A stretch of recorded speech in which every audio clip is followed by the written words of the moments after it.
What's up, guys? Look, we are back in the kitchen today.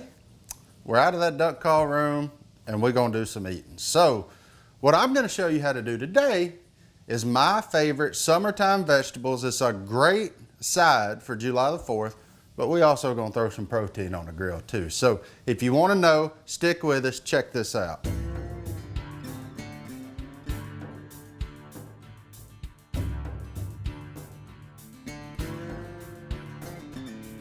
All right, so look, everybody knows, or I would think you would know, we love to garden down here. We love growing our own food. So what you see laid out in front of me, half is from my garden, half is from the store because I don't know how to grow mushrooms, and onions, they're out of my purview too. But the squash and the banana peppers, we've grown, and man, well, you'll see 3 squash, 1 zucchini. I gave you something for a little color there, a little green, change up just the yellow. But we're gonna show you how to make my favorite summertime vegetables. So I get tired a lot of times of just, the easiest way for a redneck to cook a vegetable is batter it and fry it. But there's a lot of other ways that you can do this stuff, and we're gonna show you how I like to do it. It was something that my parents loved, my grandparents loved, so I learned how to do it their style, but the trick is I do it on the smoker instead of on a skillet or in the oven, something like that. So you get that little smoke flavor in there. Just makes, in my opinion, a better experience. So what we're gonna do is we've got sweet onions, banana peppers, which have 0 heat to them. They're just kind of a sweet pepper taste. We got squash, 1 zucchini, and mushrooms. What we're gonna do is we're gonna chop it all up, put it in a pan, we're gonna smoke it, and then what you get is a nice steamed vegetable that is fantastic. So I'm gonna go ahead and get started. I'm gonna start with the onions. All I'm gonna do is cut them up, peel them. I like to leave them in the ring size or the ring shape because they hold together a little better after the smoking, and essentially what it comes down to is a steaming process. But I peel off the outer husk and all that kind of good stuff. It should just pop right off, and it does. That way we get to the tenderest part of the onion, and then I just cut it across the deal in rings. Nothing to it. I've got 3. It may take more. A couple of these were small, but I got some more in the refrigerator if it does take a little more. But we won't know that until we get to the end. So, but the onions are always, I just go ahead and cut them all, get that part of it done. That way, good news is these onions are sweet, so they don't really get you tear ducts and glands and all fouled up. But I just cut off the very ends of it, so makes for a little bit easier time. Gives you a good spot to start peeling from. And I generally always try to get just that outer layer off, because it'll get a little leathery on you if you're not careful. Almost done. There we go. And beautiful. These are actually Vidalia onions, so you know they're sweet. But all right, so there's all my onions chopped up, ready to roll. And I'm just gonna sit all this to the side right now. Then I'm gonna chop up my squash. Nothing to it. Look, on the squash, the biggest deal is try to make them all about even cuts. That way they all cook at the same time. If you cut some thinner than others, they'll basically almost disintegrate. So I try to make them about probably a 1/4 inch thick. You can see that there. There's a lot of prep work, but once you get it prepped and done, super simple. You just put it in the smoker and kind of walk away from it for a little while. Which, isn't that the beauty of pellet grills? You can do that with all of them. So we're just gonna do that on all these squash. For those of you out there that don't garden, I highly recommend it. Gives you something to do. Gives something to do with your family. That's how I learned how to do it, was with my grandparents, my parents. And it's just something to do during the summertime. When it gets really hot and the fish ain't doing much and you're a long way from duck season, the garden gives you a sense of purpose. Keeps you outdoors, keeps you outside. And you can learn a lot about growing other stuff too, because a lot of times the same principles apply to growing deer food plots and growing grasses and managing all that. Growing is growing. I'm gonna chop up one pepper, one banana pepper, and then I'm gonna build the first layer to these steamed vegetables, mainly because I wanna clear off my counter space. So same deal with the peppers, cut off the ends of them, and then you're gonna be just left with little pepper rings.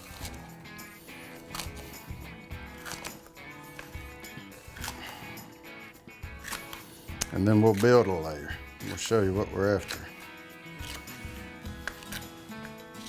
So I'm gonna tell you how I learned on this. I used to make little foil packets for everybody, and like you could really kind of customize them to what people liked and whatnot. But I learned the easiest way is just go to the store, buy you one of these foil pans. It's essentially like making a foil packet with a lot easier, and you don't have to wrap them, and it's just a lot easier prep time, a lot easier cleanup time, because whenever you're making tinfoil packets, like you never get them all the same size, and it's just a nightmare a lot of time. But my base layer will always be onions. So, and you're gonna see, I'm just gonna layer all this stuff in this pan, and then we're just gonna build layers on top of that. Boy, that sucker jumping like a smallmouth bass. Look at that. And I take the very cores out and discard them because they won't really cook down, and sometimes it'll be just a little heavy onion bomb, and some people like that, some people don't. So I'm just taking my time building it how I like it. Please, by all means, if you like onion bombs, then leave that thing on there. It'll be fine. These onions here, even if you don't like onions, by the time that these get done on the very bottom layer, they're essentially not even there. So, so I got a layer of onions. Now I'm gonna layer in my yellow squash. And it's super simple. This is just, like I said, just build a layer with them. Nothing to it. Boom. Boom. Boom, boop, boop, boop. Now what I like to do is break this stuff out. It's really good because you're gonna see what happens. This is a Pit Boss, it's called Green Garden Veggie Blend. Very little salt in it. I'm gonna add the salt another way. So I use one that's got very little sodium in it, and this guy has got a little. And then you just season your squash generously.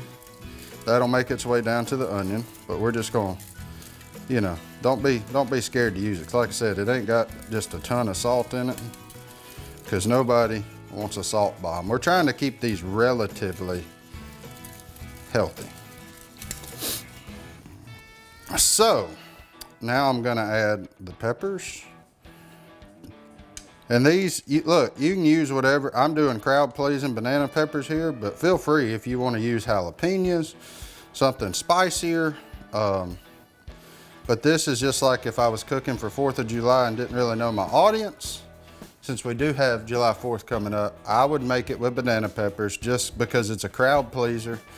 And nobody really like, man, banana peppers are hot, because a fresh one is just not very hot at all. And now we're gonna layer in some mushrooms.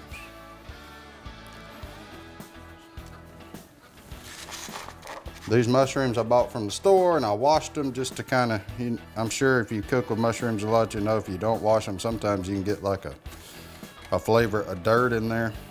But now what we're gonna do, Worcestershire sauce, and it's not much. Look, I don't measure anything. You just kind of sprinkle over the top, try not to spill it on your counter. And then I also add a little bit of soy sauce. So this is low sodium, but this is where your salt comes from. This is why I don't use a seasoning with very much salt at all. Cover that in there. That's good. See, it's not very much. You're just doing a little light, but what that does is it'll get on top of your vegetables, go down to the bottom, and while it's smoking, it'll kind of steam through your vegetables, and you get those little hints of flavor, which I absolutely love. And what you do now is you just build you another layer, and you just repeat the process. So you put you another layer of onions down, another layer of squash, another layer of peppers, so on and so forth until you get done, until you run out of vegetables. So we're just gonna keep on keeping on.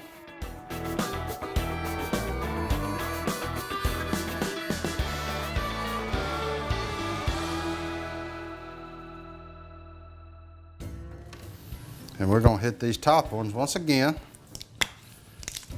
with the Worcestershire. Again, it's not a whole lot of Worcestershire and soy, but I know about how much I like on it. And if you really like those flavors, you can add as much as you want to. I just try to keep the sodium as low as I can in it. So again, we're trying to stay fairly healthy. And then I'm gonna use this real butter, and I cut it into pads, and I basically kind of just place it throughout the top where it'll kind of cook down, seep through all the vegetables. Because it does, you know, this dish does need a little bit of fat because it's all fresh.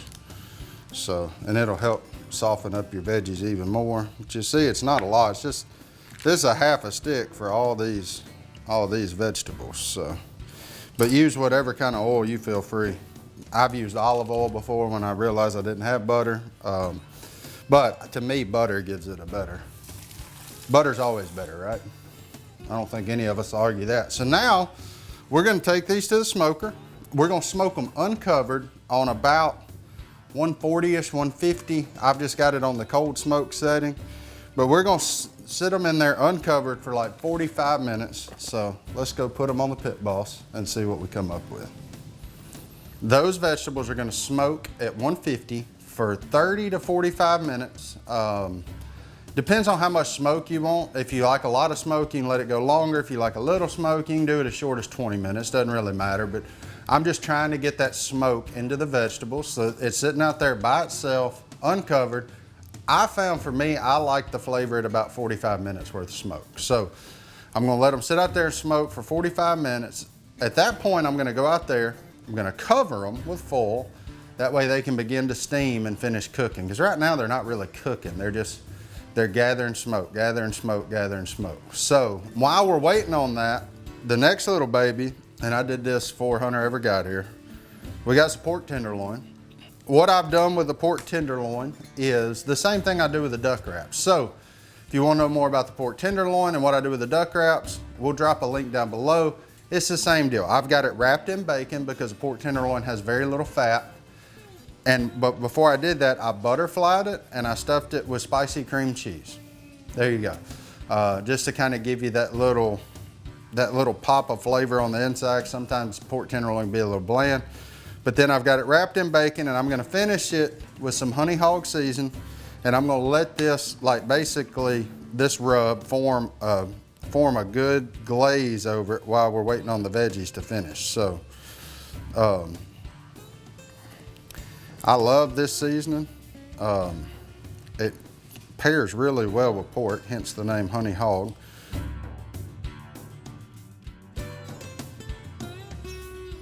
Well, they've been on there for about 45 minutes. Pro tip, because I learned the hard way. When you go do this, 150, 160 don't seem that hot until you touch metal. So get you some gloves. These are the pit boss gloves, but you can get you whatever kind. Get you something to hold this pan with, because it's a little hotter than you think it would be. So let's look at them. We'll show you what they look like. All the butter should be just about gone, which it is. It's seeping down through there. You can see the vegetables kind of shriveling. You can see it's all coming together now. But now all we're gonna do is get us a piece of foil. That's probably enough. Looks like enough. Then we're just gonna wrap them up. Get it good, nice and tight, because this next part, they're just gonna be sitting in there essentially steaming. So get your foil nice and tight. We're gonna close the lid, and we're gonna crank this baby up to 350. So once it gets 350, we're gonna put our pork on. And by the time then that the pork gets done, the vegetables will be done, and we're good, and we're gonna sit down, we're gonna slice it up, we're gonna eat us a bite, and hopefully make y'all jealous. All right, look, grill's at 350. Now it's time for our protein to make an appearance. We're gonna do this quick because we don't want to lose the heat, but you ought to hear this bacon sizzle. Oh, buddy. There ain't much better sound in the world, is it? Sizzling bacon. We're gonna close the lid. We don't lose the heat. We're gonna cook him till he's like 155, 160, and then let him rest, and he'll get up to 165. So he'll get to done, but probably will take 20 to 30 minutes.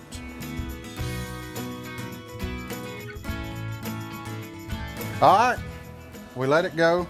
I just checked it. It's now at 152, so that's good. We're gonna let it rest, and it'll get to where it needs to get to. Look how pretty that rascal is right there. We're gonna sit him to the side. We're just gonna sit him on the pan right there, and we're gonna go inside and take a look, and then take a sample. While our pork is resting, we're gonna go ahead and pop the seal on these and show you what they look like. And that way, watch that steam now, it'll get you. And show you the final result of these here veggies. Go ahead and run that on back. There you go. And look how beautiful those things are. I hate y'all can't smell this. Watch this. Let's just try one of them peppers first. Tender, sweet, beautiful. Now we'll try a mushroom.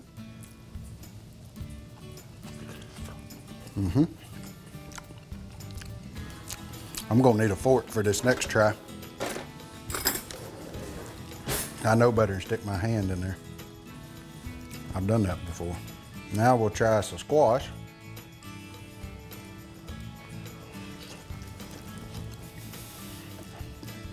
That's so good. And last but not least, Mr. Onion. Then we'll have one of everything that's been in there.